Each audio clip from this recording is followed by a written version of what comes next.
¿Cómo te va escribiendo en Milenio? ¿Te gusta escribir en Milenio? Mira, te voy a ser honesto, y esta parte no me la esperaba. Me gusta el papel.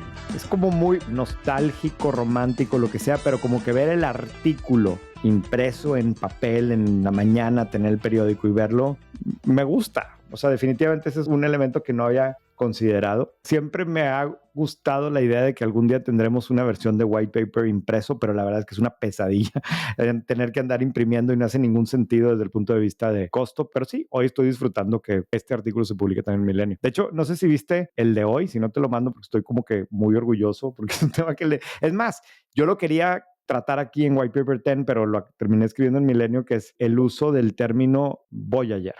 O Ok. sea, ponle en la cosa de buscar en WhatsApp la palabra Voyager Ah, y no, ya sé lo que me vas a decir. está en todos tus chats, porque Qué siempre que horror. escribes voy, ¿no? Se cambia a Voyager y así lo mandas, ¿no? ¿Y así se llama tu artículo, Voyager?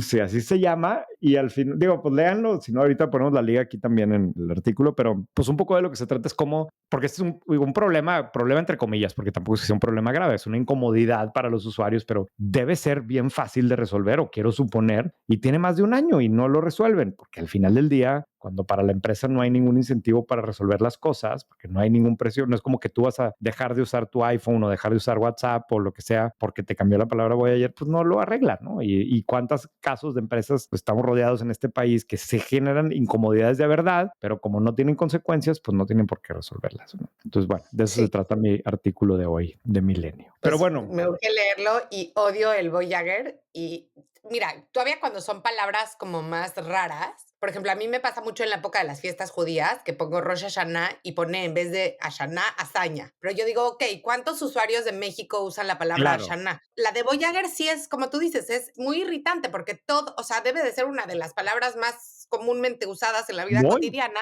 claro. México es el cuarto país que más usa WhatsApp en el mundo, ya lo podrían arreglar. No sé si es un tema del iPhone o de WhatsApp. Entiendo que es del iPhone, ¿eh? Porque de hecho lo probamos aquí con una persona que usa Android y ahí no le sale ese problema. O sea, Mira, debe ser de iOS, debe ser un tema de, no tanto de WhatsApp, sino de Apple, ¿verdad? Pero bueno, imagínate Apple, ¿qué le importa que si los mexicanos se cambia voy por voy ayer, ¿verdad? Les vale gorro, ¿verdad? No saben. Y tampoco es nada grave, pero son pequeñas cosas que, no, que pero sí. fregados no funciona. Mucha inteligencia artificial. Señor Tim Cook, si nos está usted escuchando, Sí, sí, creo que por favor, todavía no arréglele. llegamos ahí, pero algún día vamos a llegar ahí. Algún día. Sí. Oye, yo quiero empezar con una nota que publicamos hoy en White Paper. De hecho, más bien es un análisis completo que hicimos con el equipo de Tucán del crédito hipotecario en México, ¿no? Fíjate, como el 90% del crédito hipotecario está en 5 jugadores: BBVA, Banorte, Scotia, Santander y HSBC, que sí, son de los bancos más grandes en México, pero parte de lo interesante es cómo se ha venido moviendo en los últimos años. Por ejemplo, HSBC pasó de tener el 5% del mercado hace algunos años, ahora más del 10%. O Scotiabank, que está claramente acelerando, rebasó a Santander y ahora está en el tercer lugar, cuando Scotiabank no es el tercer banco más grande en México. Y hay algunos más pequeños, por ejemplo, el caso de Afirme o el caso de Coppel, que claramente están apostando a este segmento. El análisis completo está aquí para los suscriptores de White Paper, hay muchísimas gráficas, incluso, por ejemplo, a quién le están prestando. Hay una gráfica que me impresionó mucho de cómo prácticamente desapareció el crédito hipotecario para remodelaciones, ¿no? Que hace algunos años era muy importante, ahora ya prácticamente es inexistente, y luego como que las diferencias a quién le prestan los bancos dependiendo de qué banco es. O sea, hay bancos que claramente están colocando este tipo de crédito con clientes que tienen mayores ingresos y otros que lo están haciendo con créditos con menores ingresos, y luego también cambia regionalmente. En fin, es un análisis de cómo se está comportando esto, que al final del día es uno de los productos financieros pues más relevantes, Más porque es lo que te va a importantes. permitir tener acceso a la vivienda, ¿no? Y para los bancos es una buena fuente de ingresos, porque además el crédito hipotecario es uno que se presta muy bien para venta cruzada, ¿no? Entonces, pues oye, tienes crédito hipotecario, pero pues te va a cruzar también un seguro, y luego como tengo toda esta información, para mí es más fácil colocarte la tarjeta de crédito. Entonces, estratégicamente es como muy, muy relevante para los bancos. Y porque el riesgo es, me imagino que es menor que prestarle a alguien que va a construir un negocio, por ejemplo, ¿no? Que va a expandir su negocio. O sea, ahí el underlying asset está ahí. ¿no? Es la garantía, claro, y además, pues es un tipo de crédito que lo colocan y les va a durar muchos años, ¿verdad? No tienen que estar colocando y colocando ese dinero. A mí me llama la atención, por ejemplo, el cómo está cambiando o cómo los bancos también se especializan en regiones. Scotiabank, por ejemplo, pues, digo, como es de esperarse, pues el número uno o donde tiene más colocados en la Ciudad de México y en quinto lugar está Nuevo León, pero luego te vas a BBVA y Nuevo León está en el segundo lugar, ¿no? Por encima de Jalisco. Entonces, como cada banco tiene como que diferentes estrategias para este tipo de producto y seguramente quedan huecos ahí en el mercado, que es lo que está permitiendo que algunos otros le apuesten más por este tipo de productos, ¿no? Pues Pero sí. bueno, ¿qué traes, Carla? ¿Tú qué traes? En otro tema, una nota que pusiste el miércoles, no, el martes en White Paper del Wall Street Journal del crecimiento de los dermatólogos en Estados Unidos y Ah, cómo sí. además es una profesión que se ha vuelto predominantemente mujeres, ¿no? O sea, más del 55% de los dermatólogos en Estados Unidos son mujeres. Además, las aplicaciones a la escuela de medicina de especialidad para hacer dermatólogos es una de las especialidades que más crecen, está creciendo al 50%. Y pues hay varios factores que juegan acá, ¿no? Uno es que es una de las pocas ramas de la medicina que permite tener como un work-life balance decente. Citaba el artículo a alguien que decía, es la única profesión de medicina que puedes tener una vida normal donde vas de 8 a 5 a la oficina, de lunes a Sí. viernes, y tienes poquísimas emergencias. Además, con todo el tema de la dermacosmética, me imagino, o sea, el tema de la intersección entre belleza y medicina, están ganando muchísimo. O sea, ganan, un pediatra promedio en Estados Unidos gana $280,000 al año y un dermatólogo gana $541,000 al El año, doble. el doble. Y la otra cosa es que puedes tener un super side business. Hay una nueva tendencia que se llama ser dermfluencer, ¿no? Que eres influencer dermatológico. Y las dermatólogas que tienen o dermatólogos que tienen muchos followers en Instagram, en TikTok y así cobran $30,000 por post, por endorsear en un post, pues un producto dermatológico. Entonces me encantó.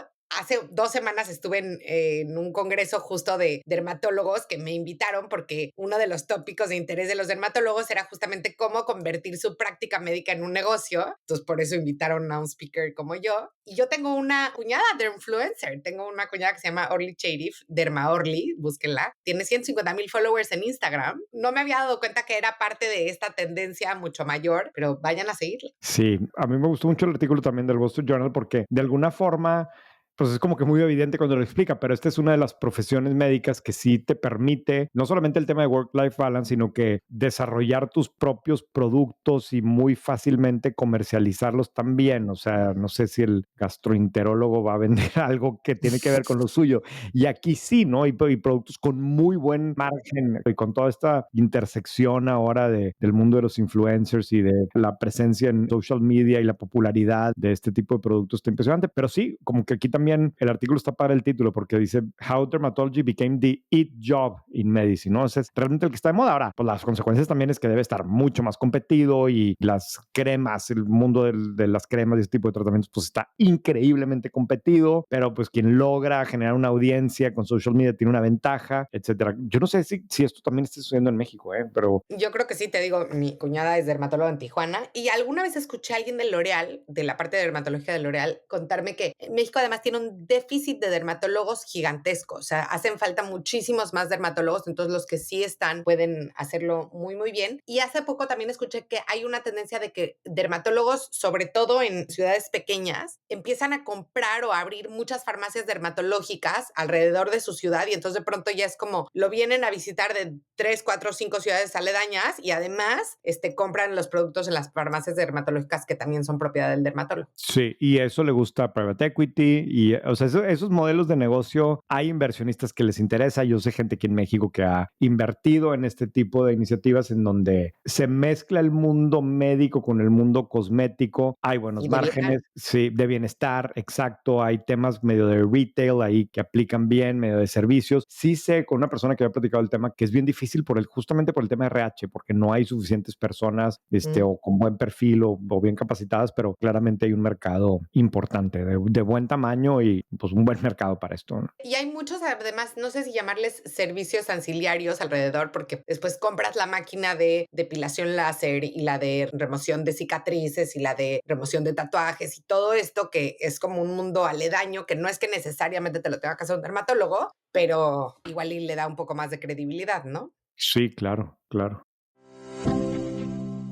Yo quería hablar de los resultados de Nubank, que presentó resultados la semana pasada. Hay varias cosas importantes. Evidentemente, primero y muy importante, superó las expectativas particularmente de utilidades, ¿no? O sea, el banco está súper rentable en Brasil, en México no, y en Colombia tampoco, que son los mercados que está desarrollando, pero de alguna forma lo que Nu siempre ha dicho cuando le preguntamos de, a ver, México y cuándo se va a ver México, y siempre dicen, voltea a ver lo de Brasil, ¿no? Y en México va más rápido que Brasil, entonces así se va a ver algún día. Aquí el tema es que como banco, considerando los tres países, tienen casi 110 millones de clientes. El crecimiento en depósitos es muy significativo. En particular, el crecimiento en México también fue bastante importante, pero en el conference call sí le preguntaron a David cómo ve o en qué momento cree que va a ser rentable la operación que tiene en México, que ojo, o sea, en México también tiene, híjole, no tengo aquí el dato, pero varios millones de clientes. Incluso hay un reporte de inclusión financiera de hace algunas semanas de las autoridades en México en donde hablan cómo el crecimiento en colocación de crédito de Nu está moviendo la estadística, o sea, ha sido tan grande. Pero aún así, a la hora que contesta el emprendedor Vélez, sí le aclara al analista que en México se van a tomar más tiempo del que originalmente creía, ¿no? Y el tema de colocación de crédito, pues como que es algo que tienen que acelerar y luego desacelerar y luego les va bien y luego no tan bien. Con mucha calma explica, a ver, ya sabemos cuál es la fórmula, pero va a tomarnos mucho tiempo. Ojo que en el Inter, aunque Nu ha crecido muchísimo, pues sí es un mercado que es sumamente competido. Hay muchas otras alternativas también. No es fácil. Bueno, pues la semana pasada hablábamos de cómo Walla cerró esta ronda de $300 millones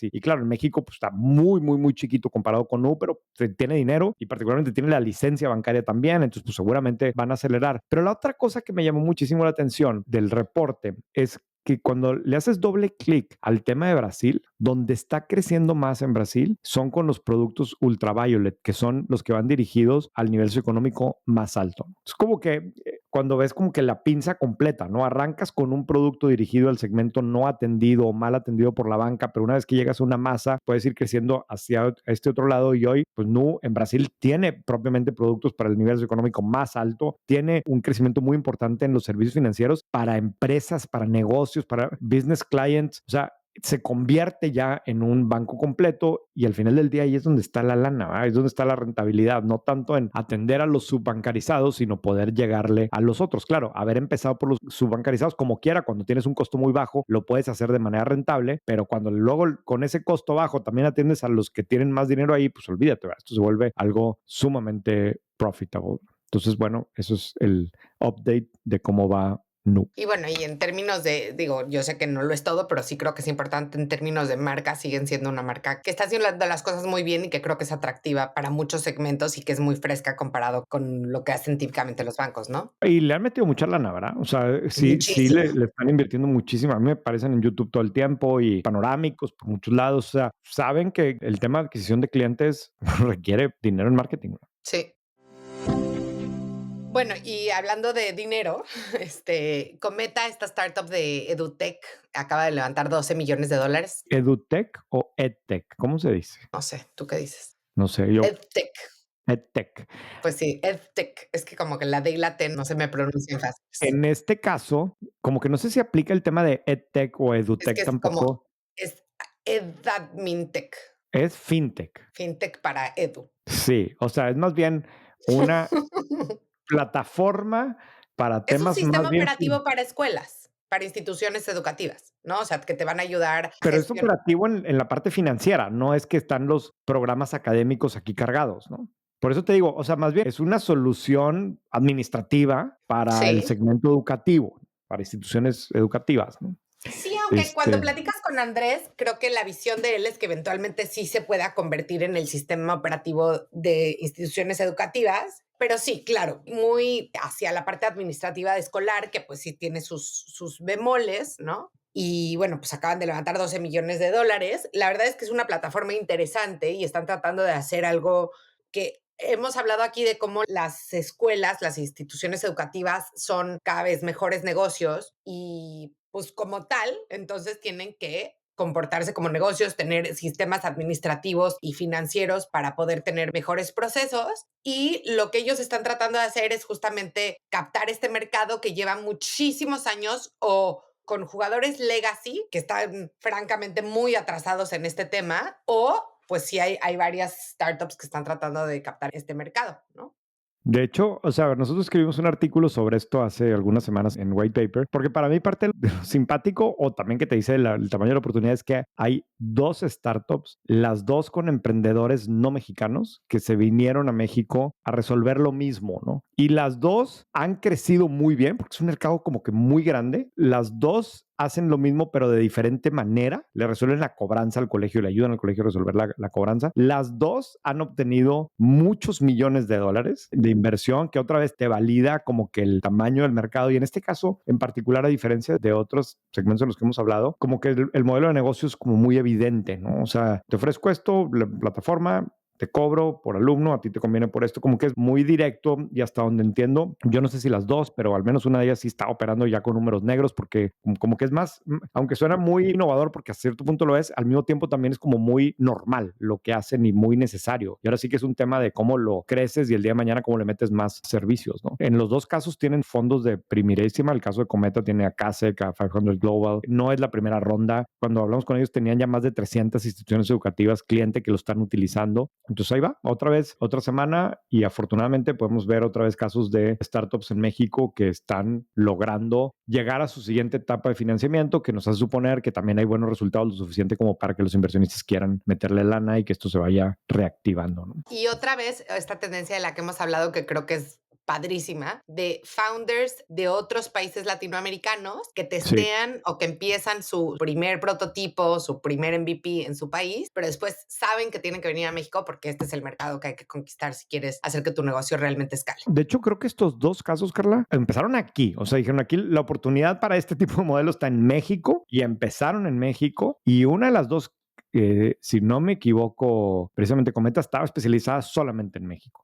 El otro caso ya se había salido de México. El otro caso, ¿quién es? ¿Matilda Matilda, o...? Matilda, Sí. sí. Matilda es un poco diferente, o sea, a ver, resuelve lo mismo, pero Matilda ya se salió de México por un lado y por otro lado está haciendo más énfasis incluso en la parte de colocación de crédito, porque pues digo, como al final tengo yo la información financiera de cómo generar ingresos del colegio, pues le puedo prestar lana al colegio. Y aparte el approach es diferente, ¿eh? O sea, en uno la cobranza se la queda el colegio y la startup se lo resuelve, y en otro, en el caso de Matilda, Matilda asume el servicio de cobranza por colegio. Son como que diferentes approaches para una misma problemática o un mismo reto, ¿no? Pero bueno, ahí está, buena noticia para el ecosistema emprendedor en este país. En temas totalmente análogos, analoguísimos, un artículo padrísimo en el Wall Street Journal que habla de cómo las cajas de seguridad adentro de las sucursales de los bancos son cada vez más difíciles de encontrar y más, O pues sea, sí. difíciles de encontrar porque hay menos alternativas, no que estén mejor escondidas. Exacto, sí, no es de que los ladrones las van a encontrar menos. Lo que pasa es que antes, pues casi cualquier sucursal de cualquier banco en Estados Unidos y en México era muy común que tenían pues es una como caja fuerte Una gigante con bóveda, una sí. bóveda, ¿no? Con muchas cajitas y la gente las usaba para guardar cosas, pues desde dinero en efectivo, las escrituras de su casa, documentos importantes. Hablaba Las ahí de que hay gente joyas. que tiene pistolas, las joyas de la abuela, exacto, cosas sentimentales. Y conforme han ido cerrando sucursales en Estados Unidos los bancos, aquí habla de que el año donde más sucursales hubo en los bancos de Estados Unidos fue por ahí del 2009, donde llegaron a haber casi 100,000 sucursales y hoy en día, en el 2024, hay 76,000 sucursales. Entonces han cerrado pues casi 25,000 sucursales en este periodo de tiempo y pues además de que todas esas que cerraron y que tenían cajas de seguridad, pues dejaron de tener cajas de seguridad porque dejaron de existir, pero de las existentes, cada vez más los bancos ven esto como un negocio que ni les da mucho dinero, les da mucho dolor de cabeza, tienen un riesgo de liability enorme y como para qué estamos en este Sí. negocio de guardar los papeles, las cartas de amor y las joyas de la abuela. Y además son relativamente baratas de rentar, ¿no? Aquí hablaba de que costaban entre 50 y $100 al año. Según yo, en México cuestan bastante más, pero tampoco tanto más. O sea, no es algo Sí. caro, ¿no? Sí, sí, Entonces, pero que al mismo tiempo, digo, hay demanda, ¿no? O sea, y hay hay gente demanda. que lo quiere, o al menos en las películas parece que todo mundo tiene una caja de seguridad. O sea, siempre en todas las series, ahí es donde sale un personaje.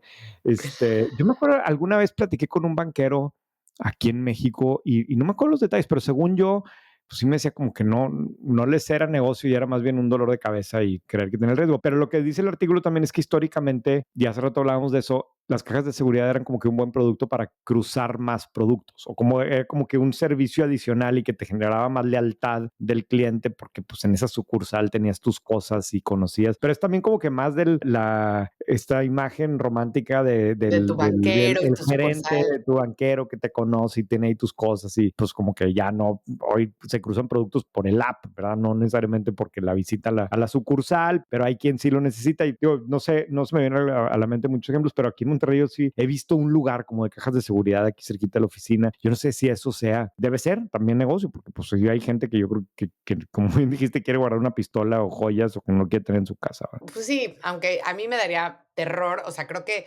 parte del atractivo era que estaban adentro de un banco y entonces decías, Sí, hago piggyback sí, en la seguridad del banco. Y en el artículo cuenta esta historia de que para una de las personas que entrevistaron era como un ritual ir con su abuelita al banco y mi abuelita tenía así sus 3 cachivaches ahí, pero yo sí me acuerdo y que saludábamos al banquero y, o sea, era como este ritual bonito que pues ya igual y es irrelevante, ¿no? En fin, no sé si haya, sí, no sé también cuántos, antes había muchos papeles muy importantes, ¿no? O sea, mi abuela tenía su carta de claro. naturalización, porque se naturalizó mexicana, y las escrituras de su casa, y su acta de matrimonio, y como papeles muy importantes que le daba miedo que si algún día había un incendio en su casa se iban a perder. Pues hoy en día ya papeles Sí, claro. importantes no tenemos, ¿no? Sí, o menos, sí, estoy de acuerdo contigo, Carla. Bueno, Muy ¿y cuál bien. es la duda de la semana?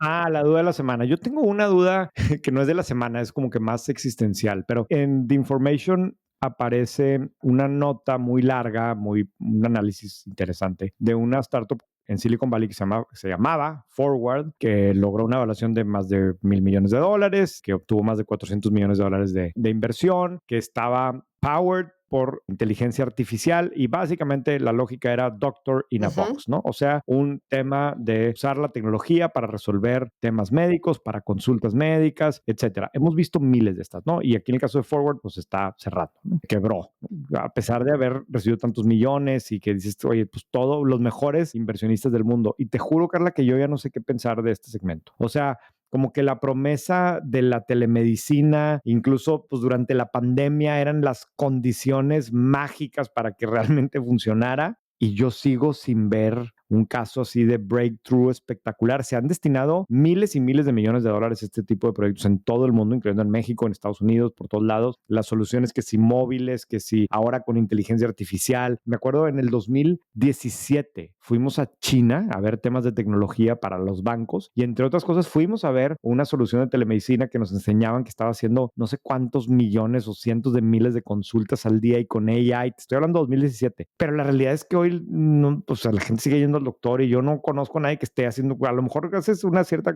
y ni siquiera consultas en ChatGPT, ¿verdad? Le preguntas a Google, ¿verdad? O sea, yo no veo realmente ahí un caso que haya sido un home run increíble que esté rediseñando. Y incluso me acuerdo el caso hace 3 o 4 años donde decías, oye, el joint venture perfecto, que si no me equivoco era JP Morgan, Walmart y Berkshire Hathaway, nos vamos a juntar y vamos a resolver con tecnología el tema médico. Y a los 2 años o al año dijeron, oye, sabes que esto está muy complicado y siempre no. Y como que se acabó. Entonces, como que mi duda es, ¿realmente existe un tema de health tech que va a transformar la industria de la salud o no? Fíjate que yo creo que quizás estamos tratando de forzarlo a las plataformas. Yo sí creo que ya hay muchísima telemedicina y te voy a decir cómo. O sea, yo sí conozco un montón ya de doctores que te dan consulta por Zoom, sobre todo doctores que no te tienen que revisar físicamente. El otro día hablábamos, ¿no? Psiquiatras, a lo mejor incluso un dermatólogo para dar seguimiento a algún tratamiento así. Te cobran la consulta por, o sea, les pagas por PayPal o les depositas, pues es telemedicina, ¿no? Simplemente que a lo mejor no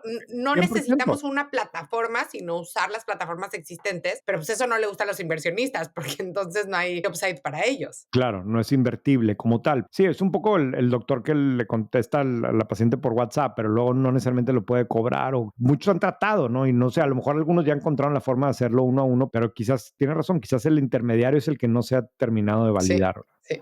En fin, entonces es como que mi duda existencial. Vámonos al deep dive y ahora es completamente tuyo, Carla. Bueno, vamos a hablar de un tema que llevo varias semanas diciéndole a René que tengo mucho interés en hablar y es el tema de las pensiones, el sistema de pensiones en México. Y este es un tema que a mí me interesa muchísimo porque pues yo no sé por qué yo desde chava estoy bastante obsesionada con ahorrar para mi retiro y yo me considero una persona que más o menos se ha informado sobre el tema, etcétera, y aún así tenía muchas dudas, pero al empezar a preguntar me doy cuenta que mucha gente que me rodea está súper desinformada del tema de las pensiones. Entonces, tenía yo el interés desde dos puntos de vista. El primero era un punto de vista macro, o sea, cómo es el sistema de pensiones en México, por qué es tan importante y cuáles son sus principales retos. Y luego una parte micro, hablando de a nivel individual, como de finanzas personales, por qué toda la gente que me rodea no tiene idea de cuál es su futuro pensionado, a pesar de que los números nos dicen que vamos a vivir muchísimos más años que nuestros papás. Y sobre todo, ¿por qué nadie está tan preocupado como yo de este tema, incluyendo René, ¿no?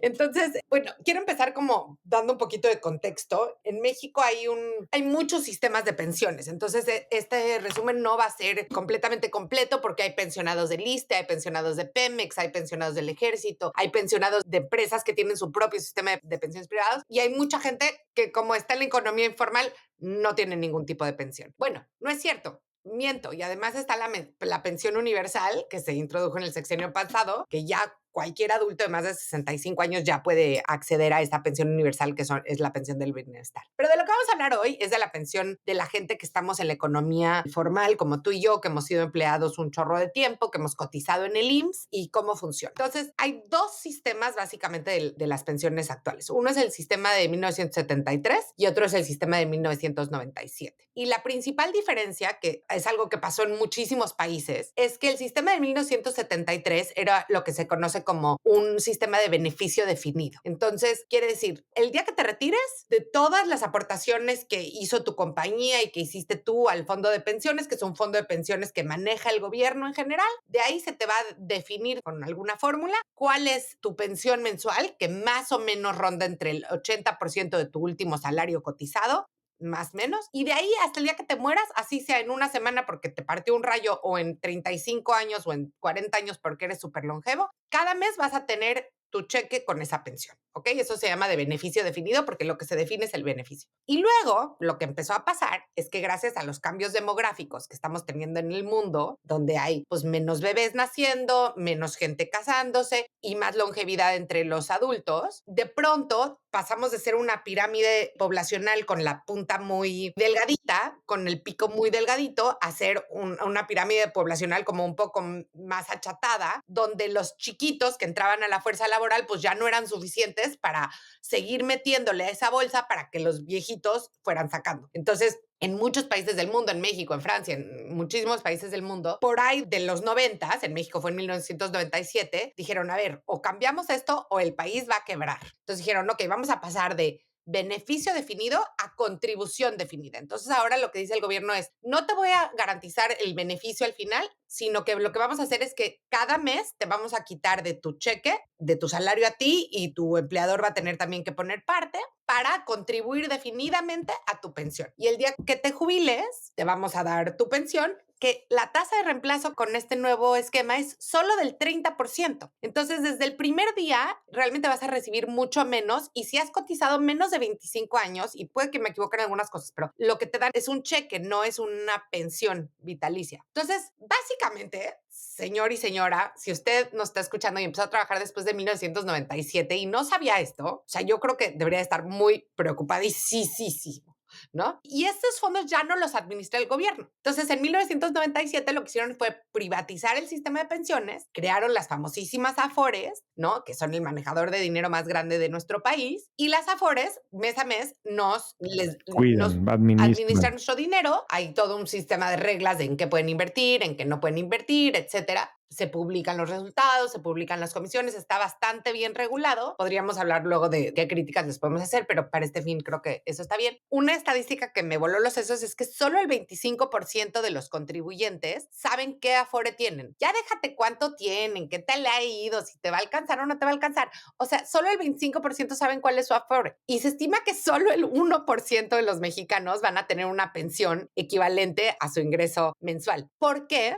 porque todo este sistema estaba basado en que no solo contribuyes la partecita mensual, sino que tiene que haber un ahorro voluntario. Y creo que ahí es donde todos hemos hecho un muy mal trabajo, yo creo que desde el gobierno y las afores y los empleadores y obviamente los empleados, porque es nuestra responsabilidad al final, de entender que es nuestra responsabilidad ir ahorrando mes a mes para nuestro retiro. O sea, yo creo que la gente que ahorra, es más, yo tengo un plan personal de retiro, pero no lo veo como mi prioridad en el ahorro. Entonces, bueno, hasta ahí estamos. Sí, sí, sí. Tengo algunas opiniones al respecto de este último punto de tu prioridad para el ahorro, pero si quieres síguele o te interrumpo ya. No, interrúmpeme O ya. sea, bueno, a ver, el tema aquí evidentemente yo también tengo 46 años y tengo muy claro la necesidad del ahorro y que en algún momento va a llegar. Yo tengo mi duda porque yo técnicamente empecé a trabajar antes del 97, pero tengo mi duda si estaba dado de alta en el IMSS desde antes del 97, porque realmente esos trabajos eran más como practicante, entonces no sé, ya me dejaste con mi duda existencial al respecto. Pero bueno, regresando a este tema, creo que también siendo realista es bien difícil pensar en poder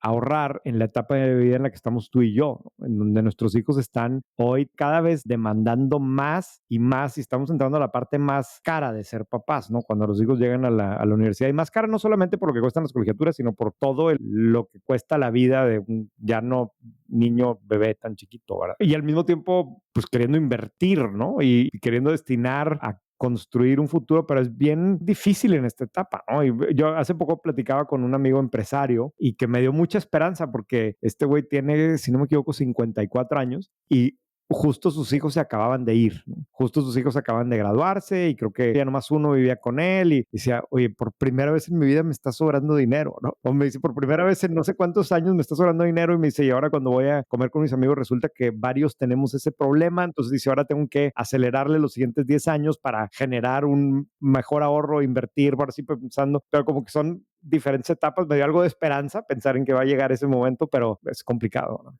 A ver, es complicado y creo que también en México no tenemos una cultura del ahorro, porque sí es complicado, pero yo tenía un cliente que era el director de una de las marcas de Nestlé en México y él era checo y me decía, es que en México el plan de retiro es así, trabajas, trabajas, trabajas, trabajas, trabajas, trabajas, trabajas, tus hijos te mantienen, te mueres. Y, y la verdad es que está, pues no está divertido eso, ¿no? Y creo que es esta conciencia de que pateamos el problema para el futuro. Creo que también tiene mucho que ver con la cultura de YOLO, ¿no? O sea, de, bueno, you only live once, entonces ahí viene Katy Perry, pues claro, claro que quiero llevar a mis 5 hijas, ¿no?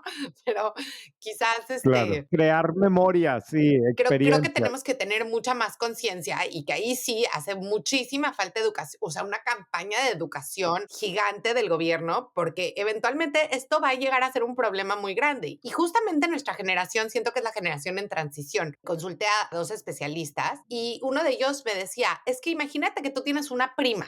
¿Ok? Tu prima y tú fueron a la escuela al mismo tiempo, pero ella empezó a trabajar en el 96 y tú en el 97. Sí, o sea, con meses de diferencia. Las perspectivas de retiro que tienen las dos son dramáticamente distintas y a lo mejor ni te has enterado, ¿no? O sea, por unos meses, porque tu mamá se le retrasó el parto, puede ser que tengas perspectivas de retiro bien distintas y bueno, y no se diga toda la gente más joven, evidentemente ya tiene que tener esto mucho más claro. Y parte del problema es que como nuestros papás, muchos de nuestros papás están en el régimen anterior, no es que nos tuvieron que educar al respecto porque no era un problema que ellos tenían. Claro, claro, porque el modelo anterior funcionaba bastante bien, pero claramente es insostenible con la situación demográfica actual. De hecho, publicamos en White Paper la semana pasada una gráfica de cómo ha venido evolucionando la edad de los contrayentes de matrimonio en México. Incluso el número de matrimonios, ¿no? En México en los últimos, aquí está, en los últimos 23 años es 41% menos. De más de 700,000 matrimonios en el año 2000, esta cifra pasó a poco más de medio millón en el 2023. O sea, hay menos matrimonios, ¿no? Y por otro lado, la edad de los contrayentes aumenta significativamente. O sea, en 2017, como el 70% de los matrimonios tenían al menos un contrayente de menos de 30 años, 70%. Para el año pasado, esta proporción se redujo al 57%. O sea, básicamente cada vez hay más, o el número de matrimonios en donde ninguno de los dos tiene menos de 30 es cada vez más grande, ¿no? Y todo esto pues tiene implicaciones demográficas que luego tienen estas implicaciones en los recursos que tenemos disponibles para jubilarnos. Claro, y es que eventualmente se vuelve una bomba de tiempo muy grande. O sea, Chile, que empezó con este sistema unos años antes que nosotros, hay algunos expertos que dicen que parte del estallido social se debió a pues, la baja en las pensiones, porque cuando llegó y la gente dijo, o sea, no, ¿cómo? Ya no tengo para mañana, fue un tema bien, O bien sí, que difícil genera de vivir con eso, ¿no? de digerir, Sí, claro. me decía Víctor Gómez Ayala, que es la cabeza de analytics del Instituto Mexicano de la Competitividad, del IMCO, que generosamente me explicó muchas de estas cosas. Me decía que otro de los problemas es que en México la contribución obligatoria es solo del 7.5% de nuestro ingreso. En otros países es del 15 al 20 y eso es por ley, ¿no? Ahora imagínate qué político va a decir, órale, lo subimos al 15 a 20%, que básicamente es que tu cheque te va a llegar mucho más delgadito cada fin de mes, claro, con la promesa de que eventualmente cuando seas viejito y te retires, pero pues por lo pronto ya no te pudiste ir al concierto de Katy Perry. Y además hay muchísima desconfianza, que esa es otra de las cosas que no contribuyen a que la gente ahorre. O sea, en México pues, sabemos que hay un problema de baja bancarización y en parte es por la desconfianza. Pero además todos hemos oído, yo no sé si en tu casa, pero en mi casa, mi mamá siempre me cuenta la historia de que ella trabajaba en un periódico y entonces la caja de las pensiones se la robó el del sindicato y todos se quedaron sin pensión. Yo no sé qué tanto sea verdad o no verdad, pero creo que sí hay muchas de estas historias de los 80s o de los 70s donde hubo muchos excesos cuando las cajas de retiro eran manejadas por las empresas. Y bueno, yo creo que se queda eso como en la memoria colectiva, ¿no? Me pusiste a pensar, o sea, si no habrá también un tema como de negación, de, híjole, güey, como deep down ya sé que no me va a gustar lo que voy a ver, pues mejor para qué me asomo, ¿verdad? Porque además no lo voy a poder resolver, ¿verdad? O sea, no, como bien dijiste ahorita, no es como que voy a poder destinar una cuarta parte de mi sueldo actual para ahorrarlo para que el día de mañana, porque no puedo hoy no tener ese dinero porque pues lo necesito para pagar las colegiaturas y para pagar el seguro actual, ¿verdad? Entonces, yo no sé hasta qué punto también hay un tema como de, pues eso, de negación y ya veremos, ¿verdad? Y irá viniendo, iremos viendo, ¿verdad? Que no es lo correcto, ¿verdad? No, no es lo correcto definitivamente. Y digo, para no terminar con una perspectiva tan tristona, Tan gloomy. sí, para no terminar tan gloomy, hay dos cosas interesantes. La primera es, creo que sí, aquí, y volviendo a los influencers, creo que los influencers en Estados Unidos han jugado un rol importantísimo en que en el léxico de todos los días la gente sabe que es un 401k, que es lo mismito que un Afore, con un poquitito más de discrecionalidad porque decides en qué puedes invertir, pero la verdad es que es lo mismo. Y en México se habla poquísimo del tema, entonces creo que esa es una. Y la otra es que un economista de la Universidad de Chicago que se llama Richard Taylor, que ganó el premio Nobel en 2017, que es el que escribió Nudge. No sé si viste Ajá. leíste ese libro, Sí, Nudge.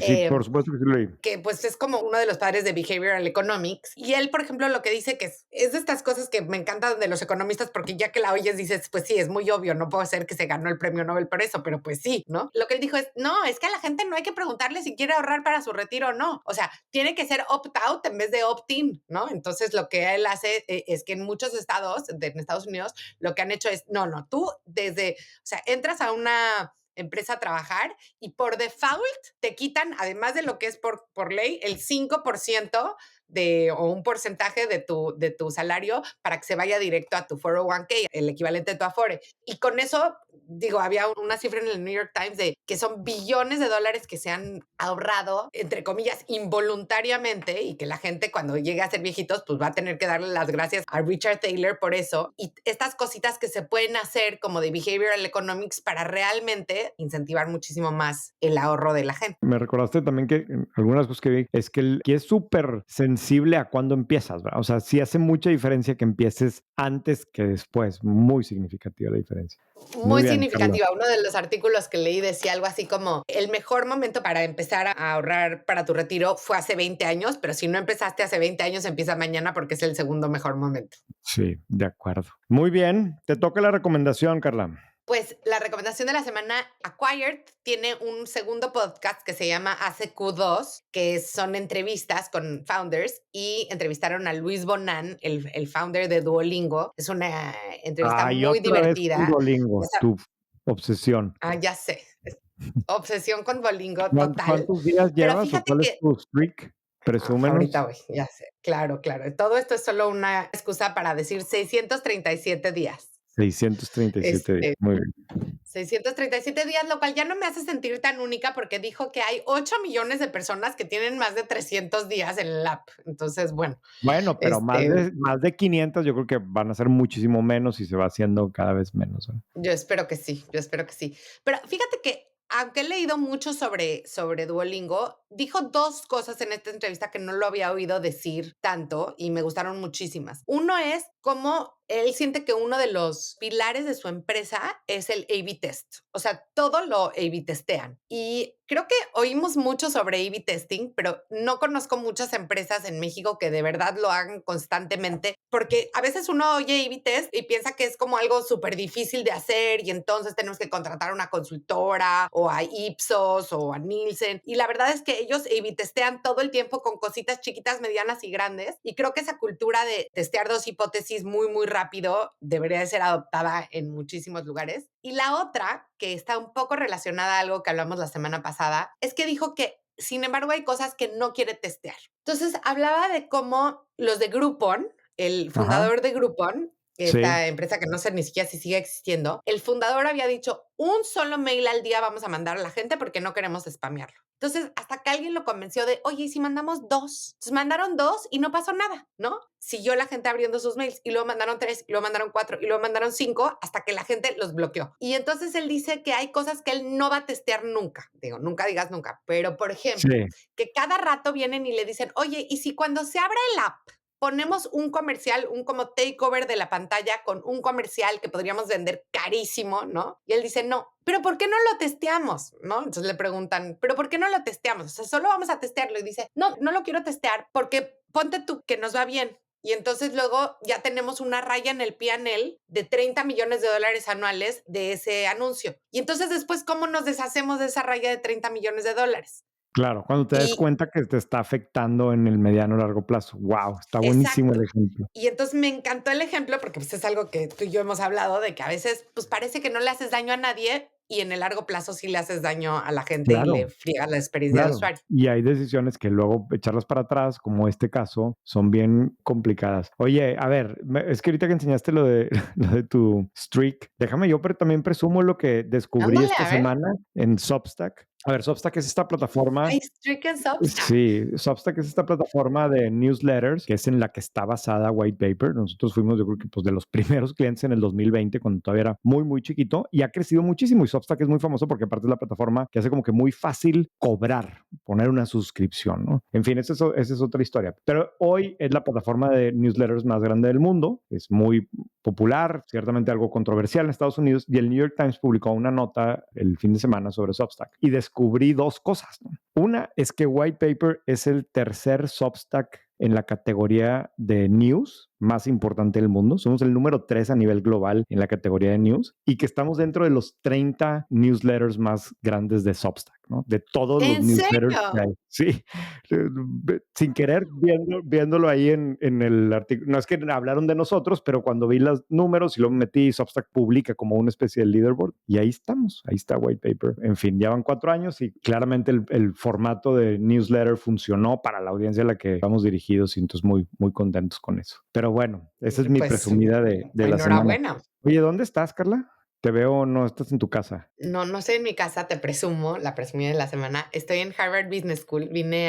Tengo el honor de estar en el Global Advisory Board para América Latina, pero además me quedé a un curso de educación ejecutiva increíble y estoy como en un pequeño dormitorio. ¿Educación ejecutiva? O sea, ¿eso de qué es? O sea, ¿Es no sé, específicamente en algo no sé si se o es dice genérico o cómo educación es? ejecutiva. No, no, no. Vine a tomar un curso sobre capital humano desde el punto de vista de las juntas directivas, de los Board of Directors. Ah, mira, wow, Estuvo okey, espectacular. okey, wow, qué Estuvo fregón. espectacular, pero fíjate que ya estando aquí, pues varios profesores te platican un poquito cómo están viendo ciertas cosas y obviamente uno de los temas más que más se habló fue de inteligencia artificial. Y fíjate que el approach que tienen aquí en la escuela de negocios, en el MBA, que es el programa estrella de la escuela, que es súper difícil de entrar, etcétera, es que venga, bienvenido sea que todos usen inteligencia artificial. De hecho, el día que llegas y abres tu laptop, te dan tu email, te dan tu cuenta premium de ChatGPT y esperan, y hay una expectativa de que uses ChatGPT. Y dicen que lo que eso ha hecho es forzar a los profesores y a la clase en general a que las conversaciones lleguen mucho, mucho más profundas, porque pues los primeros 15 minutos igual y ya te los había dado ChatGPT, ya todo el mundo sabe de qué se trata el caso y etcétera. Y en el único momento donde no se puede usar es en los exámenes escritos, que son en el salón de clases, en tu laptop, con el internet bloqueado, pero los maestros usan inteligencia artificial para calificar exámenes, para dar feedback a los alumnos. Hay un bot